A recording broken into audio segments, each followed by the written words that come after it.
Hi, this is Claire Willis from the Chicago-Kent College of Law Library, and I'm going to talk to you today about the importance of using the right terms in your research. So this is really the importance of using the correct terms of art, the way that a judge or a legislator would describe something, which is not necessarily always the same as how a layperson would describe something.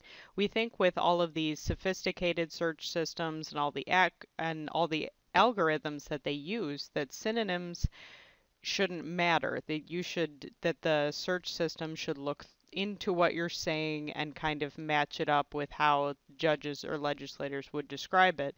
But this isn't always exactly what happens, so it's still important to know the terms of art. And let me show you an example here. So I'm going to go into Illinois state cases. And this, I'm on Westlaw here, but you'd see the exact same phenomenon if you were on Lexis or frankly on Google. So I'm in Illinois state cases, and let's say we're working within a factual scenario where a man and a woman were married, their marriage ended, and the court asked or told the man to pay payments to his wife following the end of their marriage, and he wants to end those payments because she is dating another man and she is living with him. So if you were to describe that colloquially, you might say terminate or end. Alimony is usually how people describe those payments.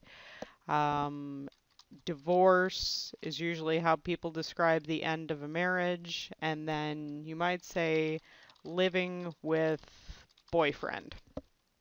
Okay, so I'm pressing search there and I'm going to take a look at what it gives me and take a look at how old my case results are. I see 1975, 1980, 1979, and my secondary sources, they're talking about a divorced woman's relations and misconduct, and I see a cohabitation thing there from Illinois Law and Practice.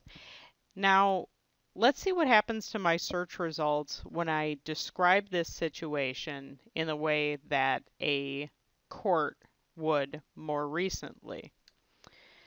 So in Illinois, what you describe colloquially as alimony is termed maintenance. And it's not really called divorce, it's the Illinois Dissolution of Marriage Act.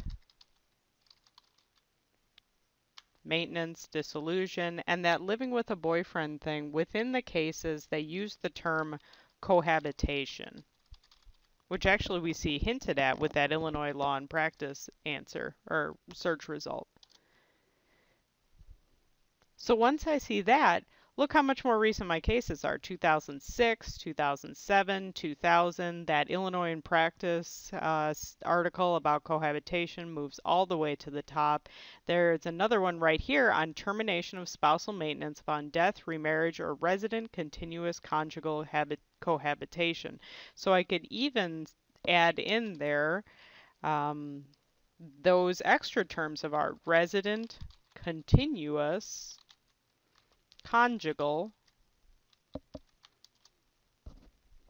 cohabitation, and then I see that same 2006, 1984 sneaking back in, and 2004 there. So even though the two scenarios I was working within the same scenario, and those two searches that I ran described the exact same thing, using different terms gave me more recent search results. Now, if I went into those cases from the 70s and key cited them and looked at those cases that cited them, I could probably get up to the 2006 cases, but it's so much faster to start with these 2006 cases.